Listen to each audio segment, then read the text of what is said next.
Erin was in trouble. She had no money, no job, no husband, and 3 young children. Life is difficult when you are a single mother. But Erin loved her young family, and she wanted to make their lives happy and comfortable. Day after day, she read the local newspapers and called for jobs. But every phone call and every interview was unsuccessful. It was time to try something new. Erin visited her lawyer, Ed Massery. "I'm smart, I'm hardworking, and I'll do anything," she told him. "Please give me a job." It was a strange way to find a job, but Erin did what she had to do. She wanted to be a good person and a good mother. Erin was not like the other office workers. She did not always speak politely. She did not wear dark suits, and she gave her opinions fearlessly. She worked hard, organizing papers into piles and boxes every day. But the work was too boring for a smart woman like Erin. Soon she started reading some of the letters in lawyers' papers to make her days more interesting. Erin was a careful worker, and she wanted to do her job well. One day, she found some people's health papers in the same box as their house papers. This was unusual. "Why are these together?" she thought. "Maybe there's a mistake." She started looking at the big box of papers, one page at a time.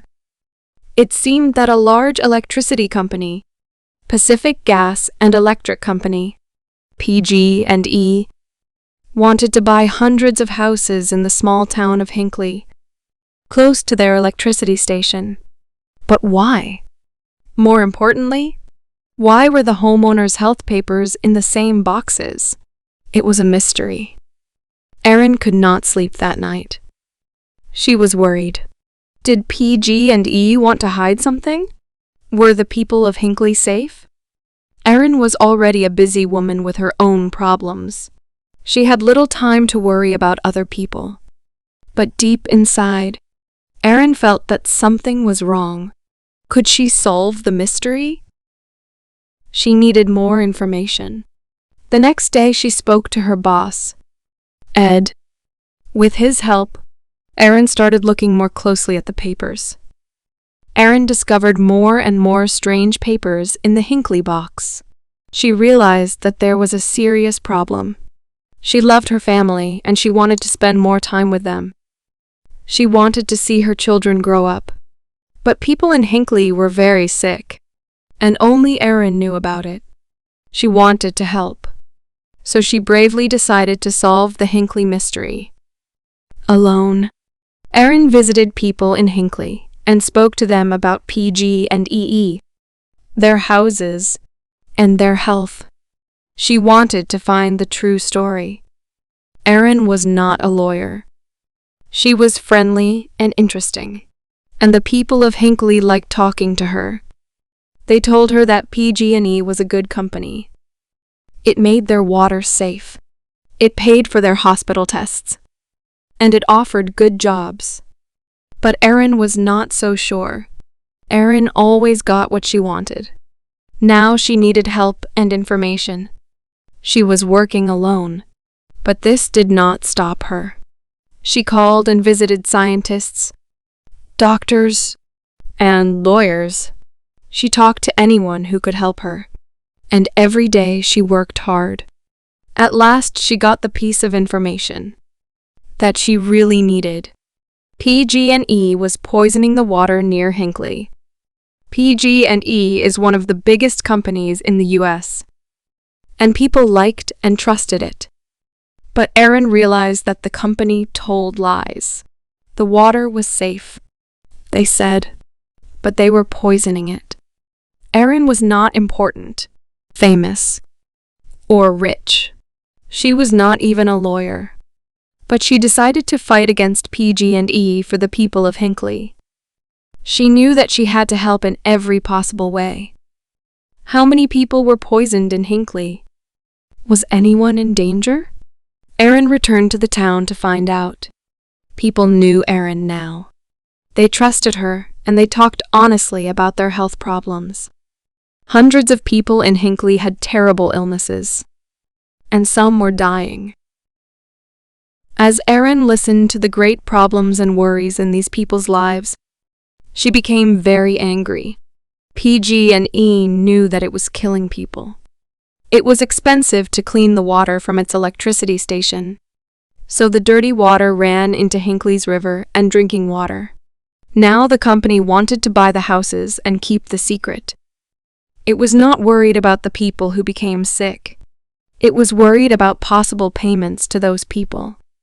Money was a big problem for Ed Massery, too.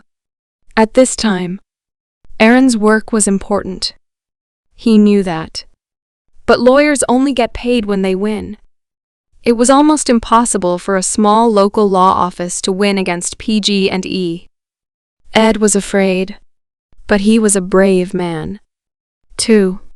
He trusted Erin, and Erin's courage and hard work carried them through the most difficult times. From start to finish, Erin's work for the people of Hinckley took more than 5 years. During that long and difficult time, Erin and Ed made a great team. As Erin talked to different Hinckley people, her name and face became famous in the town.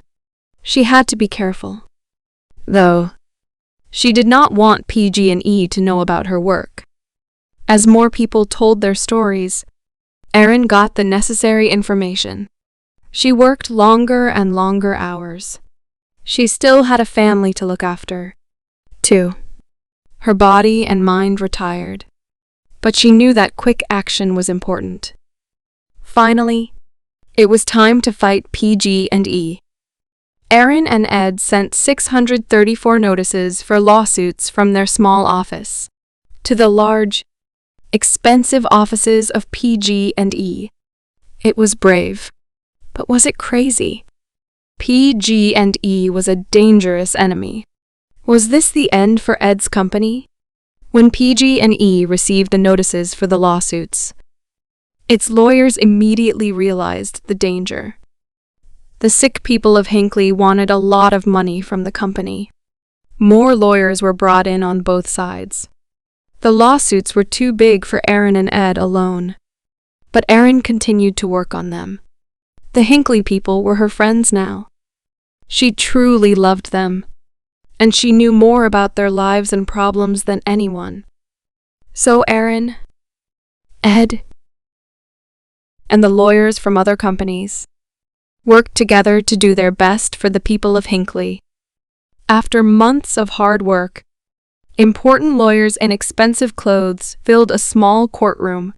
PG&E bosses sat quietly in their chairs, trying not to look worried. Erin was nervous and excited. She'd thought about her friends in Hinckley, and she remembered the long years behind her. As the judge spoke his final words, she listened silently. PG&E had to pay $333 million to the people of Hinckley. It was the largest amount of money for this type of lawsuit in the history of the United States. This also gave hope to other ordinary people and small law offices. And when PG&E stopped poisoning the water at Hinckley, hundreds of people's lives were saved. After their fight against PG&I, Erin and Ed had enough money to stop working forever. But today Erin is still working for Ed's office. She is not a lawyer. She always likes to do things her own way. And she has not changed. But her health, her family, and the people of Hinckley are more important. Today she works for other ordinary people who are fighting against big companies. Her courage and hard work continues to help people and save lives.